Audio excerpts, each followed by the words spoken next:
hello. Hello po, Vice. Yes po, naririnig niyo na po ako? Yan po, Vice. Okay na po. Vice, kamusta? Kailan ginanap itong paghalal po ng bilang mga bagong kinatawan or opisyalis po itong Vice Mayor's League of the Philippines Pangasinan Chapter? Ginawa po yung election ng ating Vice Mayor's League kahapon po, July 15, 2025, sa Peso Office po ng Pangasinan Provincial Office, at nagkaroon po kami ng initial meetings ng lahat ng members ng Vice Mayors ng Pangasinan, at nag-conduct na rin po kami ng aming election for the new set of officers ng Sangguniang Mayor ng Pangasinan. It was initiated by our DILG, and it was officiated by Congressman Marco Wang ng 2nd District of Pangasinan.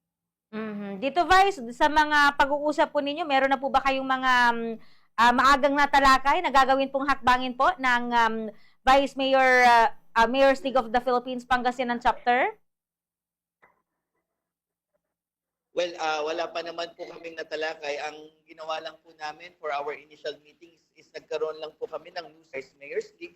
After that po, more on planning lang po ng mga future plans po natin sa Vice Mayor's League. But as of the moment, we wanted to make sure that the rights, privileges, and benefit of every Vice Mayors in Pangasinan will be served. No po? Pati po, we are also planning to conduct the Vice Mayor's League Academy. It will be held in the University of Diliman para po mas ma-improve po yung legislative works and measures na pwede namin Vice Mayor's League. Pero nagpaplano na rin po tayo for a regional office for region.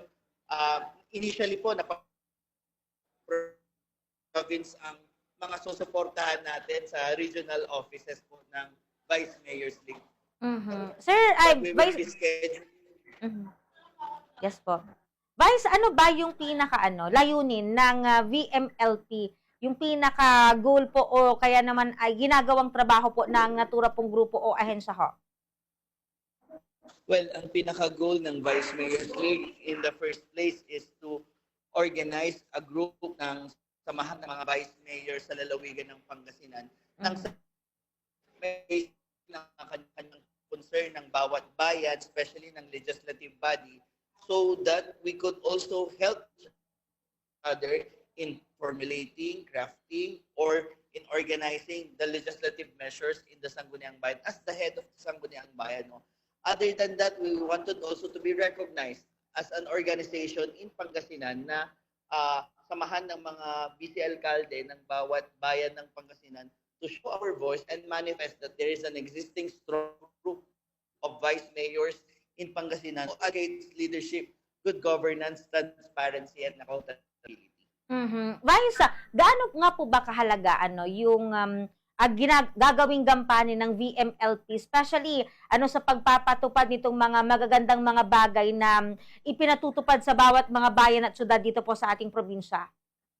Well, ang functions ng mga vice mayors kasi in aid of legislations, we are the head of the Sangguniang Bayan. In that way, pag na-organize, na-formulate natin ang samahan ng mga vice mayors ng Pangasinan, in line ito sa mga exceptions ng ating governor, dahil alam natin, being the vice mayors of every town, alam natin yung mga gustong implement ng executive through the leadership of Governor Monmon Vico, pwede nating ma-paternize ito sa buong probinsya sa pamamagitan ng Vice Mayor's League. In the same way, ganun din ang mga plano ng mga congressmen natin, katulad sa mga initiatives ni Congressman Marco, pwede po nating i-line up sa ating legislation in the head of the Sangguniang Bayan. Kaya napakahalaga na pinoformulate natin ang Vice Mayor's League para sa ganun, sang-ayon doon sa mga executive agenda, ang mga gagawin nating legislative agenda from the local municipalities, cities,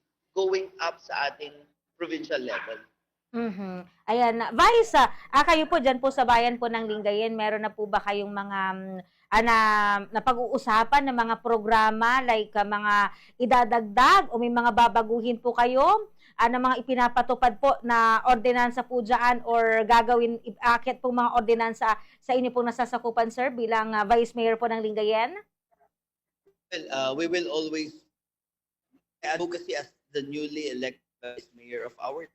I wanted to bring back the glory ng Sangguniang Bayan, wherein the Sangguniang Bayan is an avenue for the people of Lingayen na pwede nilang i-consider as their second home, kung saan pwede silang marinig, mapakinggan, at mapakapagbigay ng suggestion nila ng free at walang in the same manner as the head of the legislative body, I still wanted to continue my advocacy in system. Mas palalakasin natin ang kampanya natin doon sa scholarship program or extend natin ito para sa ganun, hindi lang mga college students ang pwede natin mabigyan ng mga scholarship grants. We are also considering giving assistance to our juniors and senior high school students. Nang sa ganun, kahit pa makatulong din tayo, hindi lang sa mga college students, but those in senior and junior high school students para mas mapaigting natin, mas mapalakas natin yung puwersa ng educational system sa bayan. Yes po. Vice, yes po. Vice, siguro baka meron po kayong mga mensahe, paalala, nais na ipaabot sa ating mga kababayan dyan po sa may bayan po ng Lingayen na nakikinig, nanonood po sa atin ngayon. Go ahead po, Vice. Unang-una po, gusto ko pong magsalamat sa bayan ng Lingayen sa very overwhelming support and love na pinagtan sa akin. Ang Lingayen po ay mayroong 32 barangays. 32 out of 32 ipinakita nila ang suporta at pagmamahal sa akin. It's very overwhelming. Kaya po, hindi po ito pero ito po ay isang obligasyon na sa ating balikat na kailangan natin pagtrabahuan. Kaya po, I will make sure, pagsisikapan ko po ang trabaho ko, ipapakita ko po ang sincere serbisyo para sa ganoon, pwede po nating sabihin na hindi po nasayang ang support at pagmamahal ng mga kababayan sa Lingayen.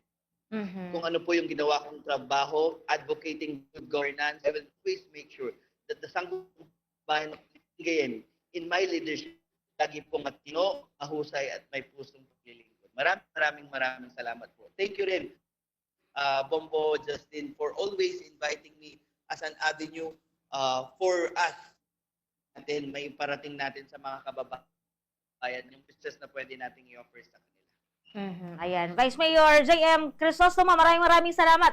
One of the youngest Vice Mayor dito po sa ating lalawigan ng Pangasinan at buong bansang Pilipinas. Thank you po, Vice. Ingat and God bless ho. Salamat po. Salamat.